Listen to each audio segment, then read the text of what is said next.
Okay, sports fans, here we go. We got a special one tonight. I'm really excited. Now, I always say they're special, but this one here is very special. And what we have tonight is the Jumbo Sherman, or known as the Cobra King. And I'm very excited about this tank. This is our first American tank I think we've done in the static series, isn't it, Adam? That's correct. Yeah. And the Cobra King is actually a very specific jumbo. It was a jumbo that actually fought in the Battle of the Bulge, and it was the first to Bastogne. So it's a specific. Oh, okay. So it's a singular tank, not a group of tanks. Correct.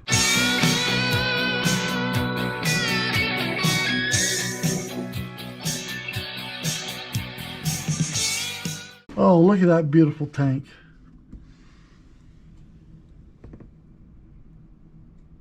Okay, should I do the impartable and take it out? I think so. So while he's doing that, I'll give you some deets on the Jumbo. So it is a variant of the M4 Sherman, specifically a variant on the M4A3 Sherman. M4A3 is different from the others because it has the Ford V8 engine in it, as opposed to the Continental that we get in the M1, the M4A1. I think I get a bearing on that. Yeah, it's kind of shiny with that plastic on. And here comes the instruction. I've never seen an instruction manual for a static tank before. So anyway, this is kind of fun. This is an engine plus series. All right. Did you get into the specifications and details yet? I had not. So let's talk about those a little bit. So the history of this tank, back in 1942, British intelligence knew that they needed a tank that would be able to handle fortified positions of the enemy. That would become even more evident in 1943 and 44 when the United States and Allied forces realized they were going to have to brave what would be called the Siegfried Line, which was German fortifications. And so they knew they needed a tank that would be able to handle troops that were embedded in such fortifications.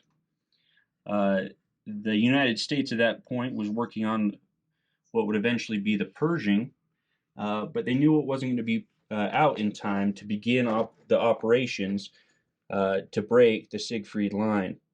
And so they made a stopgap measure. We've seen a few stopgap measures in our static tanks before, such as the Martyr, or Germans had quite a few different stopgap measures when dealing with the Russians. But this would be a stopgap measure that the United States would put forward. And essentially, it is an up-armored Sherman. Okay. I'm going to take this minute to talk about the model itself. This is probably one of the nicest detailed models that we have. These Forces of Valor series models have just been beautiful. These are some good-looking tanks, good models. They don't feel flimsy. You go like that up and down. Some of those you feel like going to break. The turret goes good. The hatches all work on these things. So anyway, I'm just really impressed with these Forces of Valor models. They come with a lot of details and a lot of nice, accessories that come with them. So there we go. There it is. Voila! There's our Ford GAA. V8. V8. I think it's 1,100 cubic inches, 1,000 foot-pounds of torque, and develops about 500 to 600 horsepower, which is more than the standard radial Continental that they put in there. So, and I guess you take that out somehow and put it on a stand if you want. Okay, Adam's already said quite a bit about the specifications of the German of this jumbo tank, and one of the things is that this mantlet, they added 4 to 5 inches of extra steel in the mantlet of this, so that will take a direct shot from like a Pack 88, which is the same gun that they put in the Tigers and the King Tigers. And there's actually recorded history we found of it taking, the mantlet taking a shot, 2 shots, I believe, from the Pack 88. Yep. They also added another 1.5 inch steel here. Okay, this is a completely different turret. It's completely designed different, which maybe this would be a good time to introduce the normal Sherman. The regular Sherman, which happens to be a 21st century Sherman, which weighs exactly half the weight that this one does. This has the whole different turret that was manufactured by somebody else, and this was made out of steel, and this was cast iron, and this was welded steel. They added this larger mantlet on it. They also put another 1.5 inches of steel over the front of the glacis. The glacis here, it's an 1.5 inches thicker than this. So this has a total of 4 inches of steel, where this has 2.5 inches of steel. And then, of course, it's mantlet. You can see the difference there. It's just crazy. Plus, I think they also added another inch of armor along the sides here, where this is, see how this is smooth here?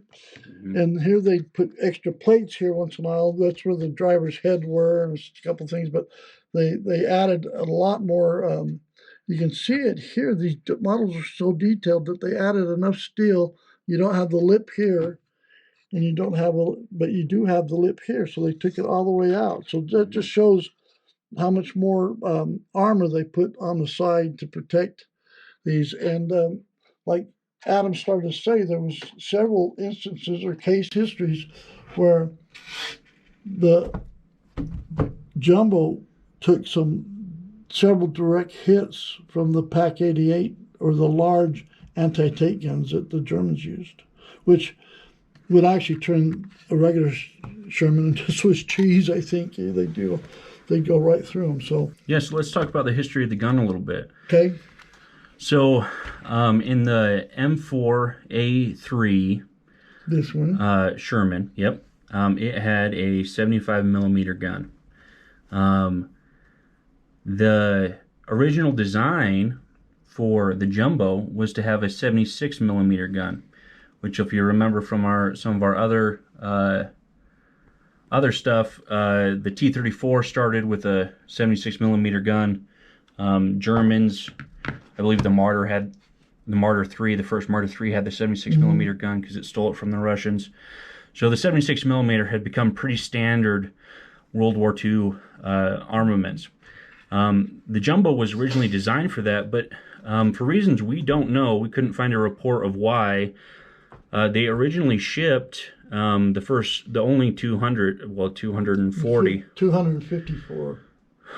254 with the 75 millimeter gun. Later, by February of 45, they would be upgunned to the 76 millimeter gun. And you can tell in this model, it definitely seems like that's got the 76 millimeter gun here. Seems a lot seems bigger than this when we've got on the normal Sherman here. The fun thing about the Jumbos, the 250 that they shipped over that saw service, will actually be the lead tanks when they started going on campaigns. They'd put 2 or 3 of these Jumbos up in front, or a couple of these Jumbos, and then the other tanks would follow, because you could take so much more fire against them versus the regular Sherman tanks. So they'd actually, these became very well respected in the last part of the war, is because they would be the first. They would be the front line. They go right down the road, the first ones to do what they call it, the point.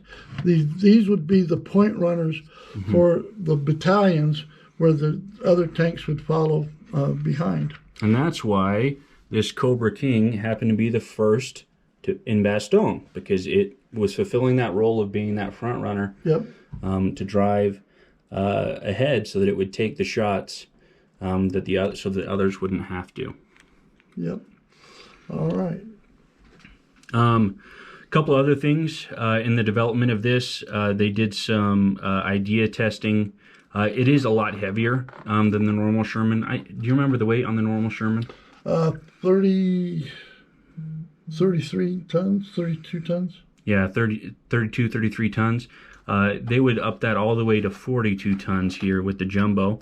They did some trial runs. They did have to slow it down, but in the trial runs, it didn't have any more issues with that weight than the normal Sherman had, and so they were able to use the same chassis. Yep. They did update the transmission though. Did they? The driveline. They changed the gear ratios and put different gear ratios to handle extra weight in it. So that's why the top speed was at 25 miles an hour instead of 30 miles an hour. That's the 5 miles an hour difference. Plus they put heavier planetary gears in it. I bet. Gotcha. So, and this only had 4 forward speeds where this had 5 forward speeds. So they did put a heavier transmission in drive line in them, to handle the extra weight. And these things are rear-engined and front sprocketed drive. One thing that I noticed that they called out, you see how these are bolted together here in the front? These are cast pieces that they put in the front. And on the Jumbo, it's all one piece cast. And it's much thicker than it is. The drivetrain cover here is a lot thicker, and it's one piece cast instead of pieces bolted together. That makes sense. So they really cleaned this one up, and it was a good tank. They didn't have a lot of mechanical problems with it, no more than the like you said, Adam, that they were still a very good running tank, So, anything else they need to know about the Firefly versus the Sherman? You mean the Jumbo versus the Sherman? The German, yeah. Or was that a Freudian slip? That was a Freudian slip. Are we going to talk about the Firefly now? I guess we will, but we have the Jumbo here. They built 254 of these. They built 49,234 M4s in their variants that they built. That is just crazy. Right, so 49,234 and 254. Yep. And one of the things you may notice, this was the They M4. built 49,000 more of these than that. Yeah, that's true. Almost within 10, yeah. The numbering system on this is a little bit different, and that's because they made an interesting budget thing. This is an M4 A3 E2. And that's because the E stands for experimental. What they did was they bought 254 experimental ones so that they could pay the manufacturer instead of the normal thing where they'd order a whole bunch and then as the manufacturer delivered them, they get paid. So it was a interesting budgeting thing so that they could get all of them out there as quickly as possible instead of having to go through normal budgetary requirements. Okay. Now, so we talked about the Firefly. Yeah. Here's another variant of the M4, but it's kind of different because this never saw U.S. service, the Firefly. The problem that they were having is that the regular Sherman here did not have the firepower to take on the larger German tanks like the Tigers and the King Tigers and the Panthers. These would do fine on a one-on-one against a Panzer III or a Panzer IV, but they just didn't have the range. The range of a Tiger was somewhere around 3,000 yards. The range of a regular Sherman was somewhere around 1,100 yards to be accurate and to do any good and to actually do any damage to the Tiger at all. They had to be within 200 or 300 yards, and that was suicide for a regular Sherman. In fact, there's how the Shermans would take care of a Tiger. They'd have to do 5 of them surrounded it while the why the Tiger killed 4 out of the 5 wanted to sneak around and shoot it in the butt, dismantle the engine, and that's the only way they could really get rid of a Tiger. But that was shown in the movie Fury, by the way. The way they took on that Tiger was very accurate. Firefly, on the other hand, was a modifications that the British did to it, and the Americans wouldn't use them because they didn't do the modification and didn't want to put this massive 17-pounder round in there. And they put this huge, it's a 76.2 millimeter gun, but it was a 17-pounder versus like an 11-pounder, or I think it was a 6-pounder in these other ones. Anyway, it was a lot bigger gun, and I don't the specific details on it. Do you know, Adam? We know you did more study on that than I did. The armor was not more armored than your standard Sherman. It was the same. It was the same. All they did was replace the gun in it. Right. They had one less crew member than your standard Sherman. They had a crew of 4. They had a crew of 4 instead of a crew of 5. They would use the same drive. Actually, I think they changed the engine on it. All right. So upon looking up, we found out this would have a smaller engine than our Jumbo here. Jumbo has the Ford V8 500 horsepower. This would have the Chrysler A57, which had 400 and how many horsepower? 425. 425 horsepower. And this had a Continental radial engine in it. Radial engine. That was about 400 horsepower, 350 to 400 horsepower. So this had an aircraft engine. That's really funny.